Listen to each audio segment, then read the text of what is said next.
హాస్టల్లో కూడా సమస్యలు, ఆ సమస్యలన్నీ హాస్టల్ ప్రారంభం కాగానే సమస్యలతో గతంలో కూడా మన చిన్న గూడూరు దగ్గర కూడా మనకు పాములు వచ్చిన చరిత్ర కూడా ఉంది. పాములు వస్తే వాటిని ఎవరికి చెప్పుకున్నా అంటే వాటిని లేడు అక్కడ స్థానికంగా. ఇక్కడ ఉంటున్నా అంటే మేము వేరే ఇన్ఛార్జ్ ఇచ్చినా అక్కడే పోతే ఇక్కడ కానీ వాళ్ళు ఎక్కడ ఉండలేరు, అక్కడ ఉండలేరు, ఇక్కడ ఉండలేరు. ఏంటంటే ఇన్ఛార్జ్ ఇచ్చారు, మేము ఇక్కడ ఉండట్లేదు, అక్కడ ఉన్నాం. అక్కడ ఒక క్యాండిడేట్ ఉండలేదు, అక్కడ లేదు. దానికి ఓకే. ఇప్పుడు మైబాద్ జిల్లాలో చిన్నగూడూరు మండలంలో హాస్టల్ మీరు గతంలో మీరు చెప్పారు పాములు వచ్చాయి, అనేకంగా ఇబ్బంది పడ్డారు అన్నది. ఆ హాస్టల్కి సంబంధించినటువంటి బిల్డింగును సొంత భవనానికి షిఫ్ట్ చేయాలని యూఎస్ఎఫ్ఐగా మేము పోరాటం చేశాం. అక్కడ ఉన్నటువంటి వార్డెన్ యాలాద్రి అని వార్డెన్ గారు ఉంటారు, వార్డెన్ గారు కూడా కృషి చేశారు.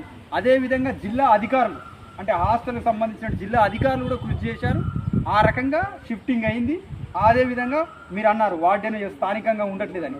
స్థానికంగా ఉండకపోతే జూన్ నుండి ఏదైతే జూన్లో ప్రారంభమయ్యేటువంటి స్కూళ్ళు హాస్టల్ ఉన్నాయో జూన్లో అక్కడే స్థానికంగా ఉండకపోతే వార్డెను తక్షణమే మేము చెప్పాము, తక్షణమే అక్కడే ఉండే వరకు మా పోరాటం అక్కడ జిల్లాలో ఉన్నటువంటి కార్యాలయాన్ని ముట్టడించి అక్కడ ఉండే వరకు పోరాటం కొనసాగిస్తాం.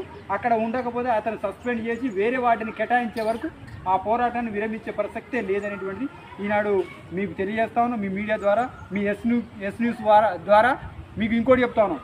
ఎస్ న్యూస్ ద్వారా ఒకటే చెప్తా ఉన్నాం, మా దృష్టికి వచ్చినవి మేము చేస్తాం. విద్యార్థుల సమస్యలు పరిష్కారం కోసం మీ మీడియా దృష్టికి వచ్చినటువంటి ఎస్ న్యూస్ ద్వారా వచ్చినటువంటి విద్యార్థుల యొక్క సమస్యలు ఏవైతే ఉన్నాయో అవి కూడా మా దృష్టికి తీసుకొస్తే సమరశీల పోరాటాలకు సిద్ధమై విద్యార్థుల యొక్క హక్కుల్ని కాపాడుతాం, విద్యార్థుల యొక్క పోరాటాలు చేసి వారి యొక్క హక్కుల్ని కాపాడుతామని ఈనాడు తెలియజేస్తా ఉన్నాం. మీరు